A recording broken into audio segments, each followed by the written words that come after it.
Welcome to the So That's Why podcast, where we unpack the science behind everyday questions. I'm Jen. I'm Chris. And I'm Matt. Right, picture this, two people on treadmills next to each other, same pace, same incline, same duration. One looks like they stepped out of a magazine shoot, barely a bead of sweat visible. The other absolutely drenched, looking like they've run through a sprinkler. Why do some people sweat buckets while others stay mysteriously dry when they exercise? Well, did you know, fact fans, when it comes to mammals, we are the sweating champions. So humans have the highest density of sweat glands of any mammal. I feel like we need a certificate for that. By the end of this episode, you'll discover your brain acts as a sophisticated thermostat. Your sweat glands operate like tiny factories with different production capacities. And of course, there's genetics involved. And of course, we're going to unpack whether being a heavy sweater means you're actually fitter. And I think a good place to start is to let's quantify how rates of sweating vary between individuals. So that variation can mean sweating between half a litre per hour and 2.5 litres per hour in some athletes. So that's more than a 5-fold difference for a similar exercise. Wait, 2.5 litres? That's more than 2 large bottles of water coming out of your skin every hour. I've had workouts where I thought I was sweating buckets, but apparently I'm not even in the major leagues. Absolutely. Yeah, and sweating directly affects your performance and safety too. So studies show even a 2% dehydration caused by sweating can decrease performance by a fifth. So if you're a high sweater and you don't know it, you could be unknowingly compromising every workout. Totally, and the stakes really are high because 40 to 50% of athletes underestimate their sweat losses. So this affects heart rate, perceived exertion, and temperature regulation. So this is literally about whether your body can perform the way you want, right? I see people at the gym all the time chugging water, or some people don't barely drink at all. And I wonder actually how well we know our own sweat patterns in all of this. Yeah, really good point. And to make it even more complicated, apologies, that we've got to think about environmental factors too, because they do come into play. So the same person can have around a 10% change in their sweat rate just from a change in temperature, humidity, or how hydrated they are going into exercise. But this isn't random. There's sophisticated biology determining whether you're a light sweater or not, right? Absolutely. And I guess once we understand it, we can actually work with our bodies and understand them better. So, the biology. Dun, dun, dun. The hypothalamus is basically your body's thermostat, and it's monitoring core temperature and making split-second cooling decisions for you. So when your core temperature rises during exercise, even by half a degree, thermoreceptors send signals to the hypothalamus, and that triggers activation of sweat glands automatically.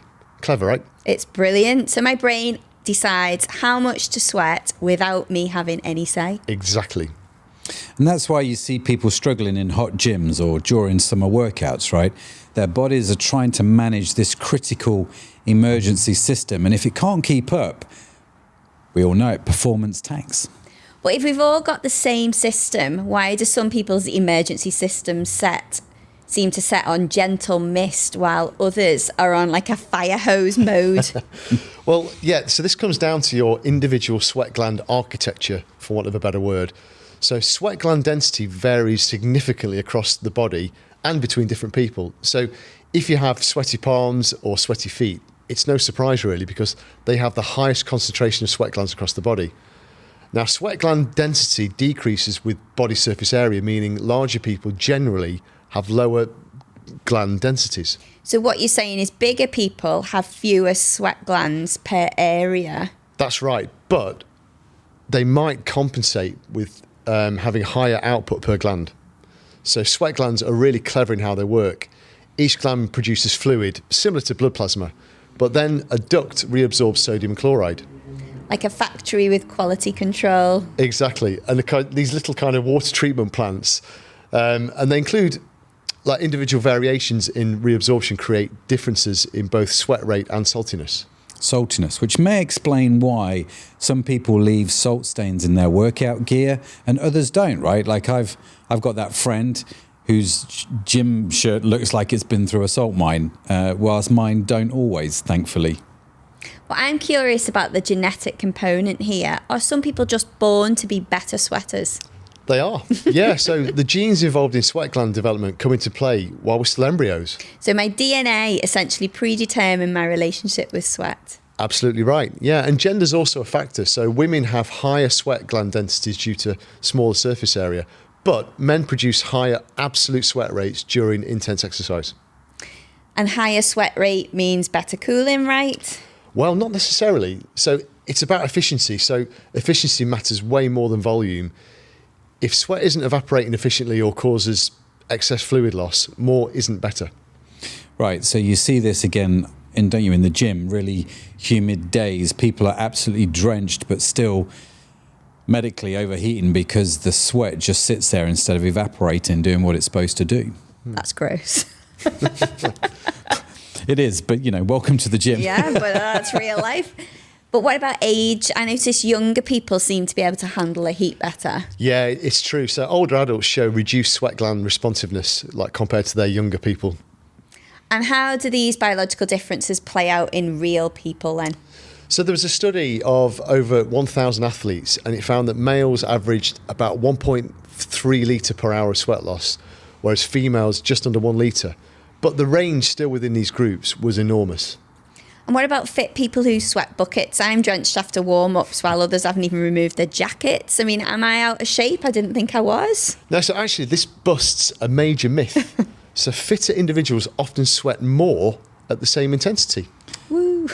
Well, that's good news. So being a heavy sweater can actually then be a badge of honour, right?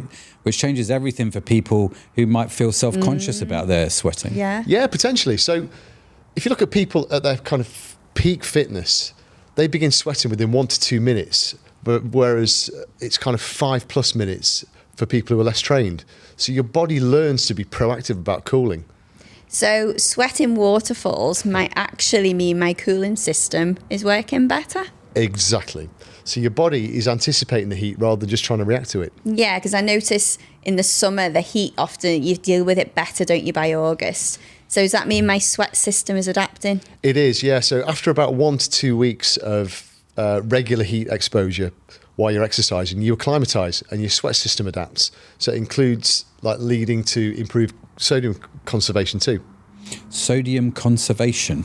Great phrase. So my body then actually becomes better at dealing with salt, right? Becomes more economical with salt, which is actually one of the incredible things about our human bodies. It is. And heat acclimatised people produce dilute sweat. So about 6 times less sodium than unacclimatised people. What about medical conditions that affect sweat? Do they exist? Yeah, so the biggest is hyperhidrosis. And this is a condition that affects about 3% of adults. And it causes excess sweating within the body. So the body's basically stuck in its cooling mode. Yeah, I've heard of this, and thankfully I don't suffer with it. But imagine sweating even when air conditioning's on. I mean, that's got to be hard. Yeah, absolutely. And the opposite is another condition. It's called anhidrosis. And anhidrosis is the inability to sweat. And this can lead to like serious heat exposure risks, and affected individuals often can't rely on their body's natural cooling system during exercise, so it can be very dangerous. Okay, so what can we do with all this information about sweat? So one thing you can do is calculate your personal sweat rate. Sounds weird. You're going to totally do this. I'm doing it. I'm totally doing it. I'm taking notes. So here's the method. First of all, weigh yourself before you exercise. Then exercise for an hour without drinking and weigh yourself again. And if you take that weight difference in kilograms, you can times that figure by 1,000 and it gives you the personal sweat rate in milliliter per hour. So if I lose a kilogram, which probably happens regularly because I do sweat, that's 1,000 millilitres hourly. I do actually get really thirsty on workout days, so that's probably why.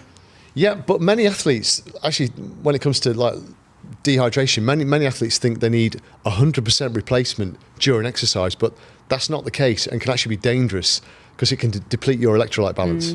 Yeah, now I've seen this, people forcing themselves to drink a lot of water rather than listening to their bodies. And it used to be when I used to work on the ambos, as we say.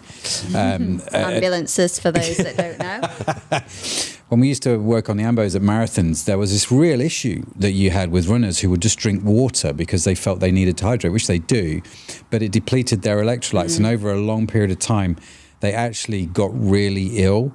So current recommendations suggest replacing about 150% of losses over time, not just during exercise.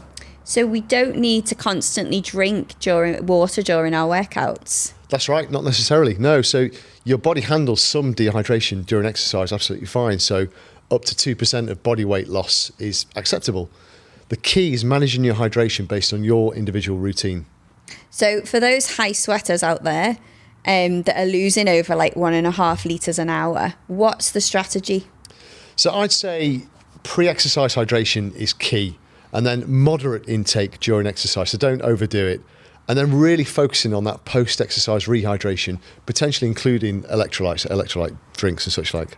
And I guess if we know we sweat a lot, we could be proactive too and use some pre-cooling techniques to help ourselves. Yeah, definitely. So cold towels, cooling vests, cold showers, they all help. And they genuinely do help, like high sweaters.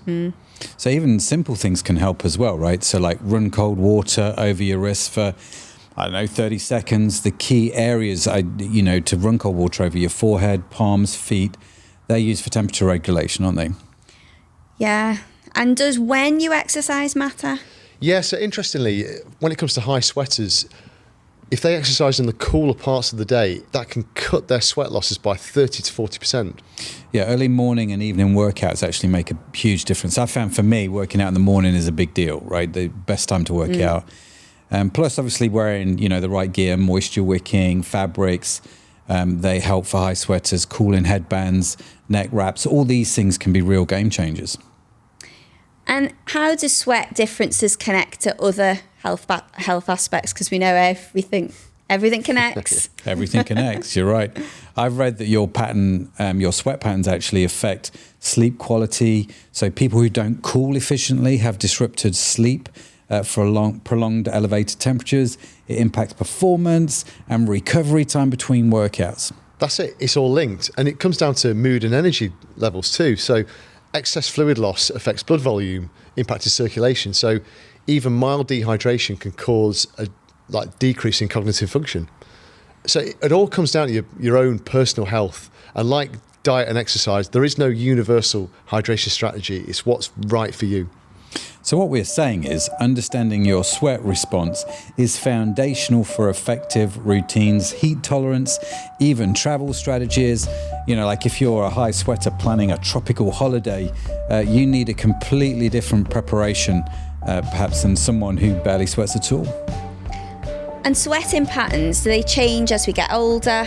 Yeah, they do. So as we age, sweat responses change. So that affects our exercise capacity, of course.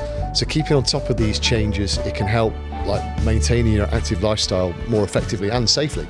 And for parents, recognizing kids might have completely different sweat patterns as well, right, is really important. Even within the same family could prevent heat-related problems during sports or summer activities. Absolutely. So that's why some people sweat buckets and some people stay mysteriously dry. It's a combination of genetics, your sweat gland architecture, and how your body reacts to exercise and conditions in an individual way. And when you see that parkrun person sort of barely misted whilst you're wrestling a garden sprinkler, you'll know it's not about effort or fitness. It's probably about biology.